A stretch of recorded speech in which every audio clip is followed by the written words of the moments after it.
자, 지구촌 뉴스 윤현아 리포터 연결돼 있습니다. 윤현아 리포터 안녕하세요. 네, 안녕하세요. 예. 자, 오늘 첫 번째 소식은 좀 안 좋은 소식이네요. 네, 현지 시간으로 지난 18일 해발 8,047m의 히말라야 브로드피크 등정에 성공하면서 장애인으로는 세계 최초로 히말라야 14자 완등을 기록했던 김홍빈 대장 소식입니다. 네. 예, 다음 날 새벽 하산하던 중 조난을 당했고 또 위성 전화로 한국에 구조를 요청했지만 연락이 끊겼습니다. 광주시와 광주 산악연맹이 대책위를 꾸려서 파키스탄의 협조를 받아 헬기로 사고 현장을 수색했지만 끝내 찾지는 못했습니다. 광주시 사고수습 대책위원회는 지난 26일 광주시청에서 브리핑하면서 김 대장의 가족의 의사를 존중해 수색을 중단하기로 했다고 밝혔는데요. 사고 지점의 험준함과 지난 수색 결과 등을 고려해서 현실적으로 생환이 어렵다고 판단해 추가 수색 중단을 요청했다고 대책위는 설명을 했습니다. 현지 원정대원들과 구조대원들도 가족의 의사를 존중해 결정에 따르겠다는 의사를 전달했고요. 김 대장도 생전에 배우자에게 사고가 발생하면 수색 활동으로 2차 사고가 발생하지 않도록 당부했던 것으로 전해집니다. 대책위는 김 대장의 업적을 고려해서 대한산악연맹이 주관해 산악인장으로 치를 계획입니다. 주 파키스탄 한국 대사관 측에서도 수색 작업이 중단된 것에 대해 안타까움을 전했습니다. 한편 김홍빈 대장을 수색하던 중 해발 4,950m인 브로드피크 베이스캠프 근처에서 한 외국인 등반대가 한국인 남성의 시신을 찾았는데요. 시신과 함께 연세대학교 산악부 재킷과 깃발이 발견되면서 이를 토대로 시신의 신원을 허모 씨로 특정을 했습니다. 숨진 허 씨는 27살이던 지난 1999년 7월 29일 연세대 산악부 등정대 소속으로 브로드피크를 오르다가 해발 7,300m 지점에서 등반을 포기하고 내려오던 중에 실종이 됐습니다. 히말라야의 험준한 환경에서 실종된 시신을 발견하는 것은 매우 드문 일이라고 하는데요. 숨진 허 씨의 지인은 이달 말 브로드피크를 찾아서 시신 수습에 나설 예정입니다. 참 그 불굴의 의지로 희망을 보여준 김홍빈 대장, 그토록 사랑했던 산에서 영면을 취하게 됐는데 명복을 빕니다. 자, 다음 소식 전해주시죠. 네, 다음은 쿠바 소식입니다. 쿠바는 심각한 경제난으로 1959년 쿠바 혁명 이후 최대 반정부 시위가 일어나면서 지난 11일부터 진행됐는데 500명 이상이 경찰에 체포된 것으로 전해집니다.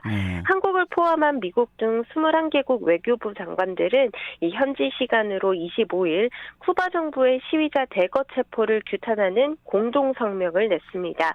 미 국무부에 따르면 이들은 성명에서 쿠바에 일어난 대규모 체포와 구금을 규탄하면서 자유로운 정보 유입을 비롯해 주민의 보편적 권리와 자유를 존중할 것을 쿠바 정부에 촉구한다고 밝혔습니다.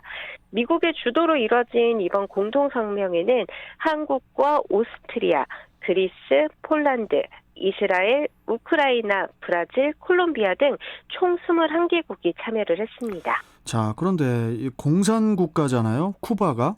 네. 공산국가인 쿠바에서 반정부 시위라고요. 굉장히 이례적인 상황 같은데요? 네, 이렇게까지 된 원인을 찾자면 쿠바의 경제사를 좀 들여다봐야 되는데요. 1959년 1월 1일 쿠바의 공산정권이 들어선 뒤 쿠바 공산정부는 식량 배급, 무상 교육, 무상 의료에 이 사회주의 정책을 펼쳤습니다. 이러한 무상 체제는 소련의 원조를 바탕으로 작동을 했는데요. 자립 경제 기반을 구축하는 대신 사회주의 우호 가격이나 원조에만 의존을 해왔던 겁니다. 그런데 이 1991년 12월 26일 소련이 무너지고 원조가 끊기면서 쿠바 무상 경제의 품질이 추락하기 시작합니다. 특히 소련의 농약, 비료, 용기계 등의 원조가 끊기면서 농업까지 마비가 되고 식량난까지 덮치게 된 거죠. 식량난, 그러니까 북한의 그 고난의 행군하고 좀 비슷하네요. 네, 이 북한의 고난의 행군 역시 그 시기에 극도의 경제적인 어려움을 겪으면서 주민들의 희생을 강요하고 사회적 이탈을 막기 위한 당적 구호인데요. 이 쿠바 역시 비슷하게 강력한 통제를 바탕으로 공산체제를 유지하면서 이 비극을 헤쳐가려고 하는데 생존 방식이 전혀 달랐습니다. 공산체제를 유지하되 국가가 책임지던 국민 경제활동을 민간으로 과감하게 이양하고 또 국경을 개방을 하는데요. 이 사실상 과거의 무상체제를 유지할 수 없었기 때문이기도 합니다. 이제부터 자영업자들이 크게 늘면서 경제가 활발히 돌아갔고 관광객도 늘면서 외화 수입을 벌어들이기도 했습니다. 관광객의 거의 수입을 의지해 왔었는데 또 그 코로나19가 또 확산이 되면서 경제가 더 많이 어려워졌겠어요. 네, 맞습니다. 쿠바 경제를 지탱해오던 관광과 또 해외 송금이 끊기면서 쿠바는 심각한 외화 부족 사태에 빠집니다. 자립 경제 기반이 부족하고 또 기업가 정신을 바탕으로 하는 시장 경제의 도입이 좀 늦은 탓인데요. 여기에 쿠바의 새로운 권력자가 된 미겔 디아스카넬 대통령의 경제 악수가 경제난에 결정적인 타격을 가합니다. 시장 경제를 제대로 이해하지 못한 채 새로운 통화 정책을 펼치는데 그게 실패를 하게 된 건데요. 이 때문에 물가 상승이 불가피해져서 국민들은 물과 식량도 구하기가 어려워지고 의약품은 더더욱 구할 수가 없어져서 시위에 나오게 된 겁니다. 하지만 쿠바 정부는 미국의 경제 제재가 근본적인 원인이라며 미국 탓으로만 돌렸고요. 여기에 미국이 쿠바 시위대를 지지하는 것으로 맞서게 됐습니다. 그렇군요. 자, 마지막으로 도쿄올림픽의 또 소식들 전해주신다고요? 네, 오늘은 도쿄올림픽에 용기 있는 도전을 선택한 전 세계의 모든 선수들, 또 모두가 높은 곳을 바라보지만 모두가 메달리스트는 될 수가 없잖아요. 그렇지만 이 메달의 유무, 색깔이 감동의 크기를 결정하는 것은 아닙니다. 도전 정신만으로도 그들의 투혼과 노력은 가치가 충분한데 메달과 상관없이 감동적이고 훈훈한 순간들을 전해드리겠습니다. 먼저 럭비인데요. 지난 26일 7인제 럭비 조별리그 A조 1차전에서 우리나라는 5대50으로 대패했습니다. 럭비는 한국에서는 대중적으로 잘 알려지지 않아서 관심도 쉽사리 받지 못했고 또 성적만 봐서는 아쉬움이 더 크게 느껴질 것 같은데요. 사실 이날은 세계 2위 뉴질랜드를 상대로 우리는 올림픽 첫 득점을 하면서 한국 럭비 역사에 이정표를 세운 날이기도 합니다. 굉장히 기적적인 일이라고 해요. 그래요? 인구 500만으로는 뉴질랜드는 한국에 비해서 규모는 굉장히 작은데 럭비 선수만 16만 명에 달하는 럭비 강국입니다. 잠깐만요. 500만 네. 인구의 럭비 선수가 16만이라고요? 네, 럭비 강국이죠, 정말. 대단하네요. 그런데 우리나라는 성인 선수가 100여 명에 불과한 랭킹 31입니다. 그런데 한국이 2위를 상대로 점수를 내는 것 자체가 쉽지가 않은데 그렇죠. 이렇게 득점을 한 겁니다.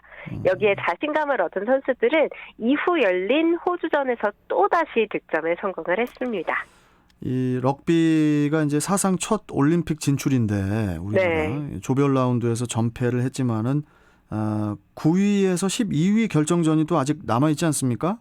네네. 세계 강호들을 상대로 득점을 했던 만큼 올림픽에서의 첫 승도 기대를 좀 해보겠습니다. 네. 자, 뭐 올림픽 소식 또 있습니까?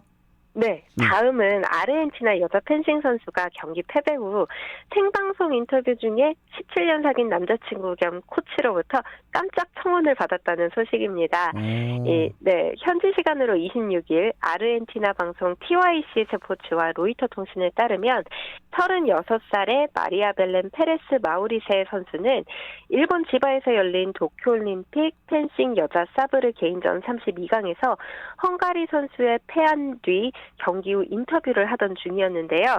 그때 뒤쪽에 루카스 사우세도 코치가 종이 한 장을 펼쳐들고 그녀의 뒤쪽으로 들어왔는데 이를 먼저 발견한 기자가 웃음을 터뜨리면서 선수에게 뒤를 돌아보라고 했습니다.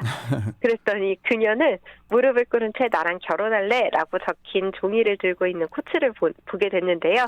눈물을 흘리면서 청혼을 받아들였다고 합니다. 그래요? 이 두 사람은 17년째 사귀고 있는 사이고 사우세도 코치 씨가 2010년에도 파리에서 열린 세계 선수권 대회에서 한 차례 청원을 했었는데 당시 20대 중반이었던 마우리스 선수는 아직 우린 어리다 거절을 했었다고 합니다. 네, 두 사람이 영원히 행복하길 바라고요. 자, 마지막 네. 소식은 또 뭔가요? 마지막으로는 제1동포 3세로 일본의 귀화 제의까지 거절하고 태극마크를 단 안창림 선수의 값진 도전을 전해드리겠습니다. 이 32강부터 연이은 연장 승부로 체력이 바닥이 났던 안창림 선수는 16강에서는 상대와 충돌해 코피까지 흘리면서 고군분투했지만 준결승에서 지도 3개를 받아 반칙패로 결승 진출에는 실패를 했습니다. 하지만 동메달 결정전에서 경기 종료 7초를 앞두고 회심의 업어치기로 감격적인 동메달 사냥에 성공을 했는데요. 개인 첫 올림픽 메달을 따는 데 성공한 안창림 선수는 차별과 맞서면서도 한국 국적을 지켜낸 끝에 일본 유도의 심장 도쿄 일본 무도관에서 태극기를 들어 올렸습니다. 참 우리 안창림 선수의 유도나 또 뭐 태권도도 그렇고 뭐 이제는 뭐 세계적으로 이런 종목들이 다 상향 평준화가 돼가지고 더욱더 뭐 경쟁이 되게 치열하다 이렇게 알고 있는데 우리 안창림 선수 정말 대견하고 잘 싸웠습니다. 자, 오늘 말씀 여기까지 듣죠. 고맙습니다. 네, 감사합니다. 네, 지구촌 뉴스 윤현아 리포터와 함께했습니다.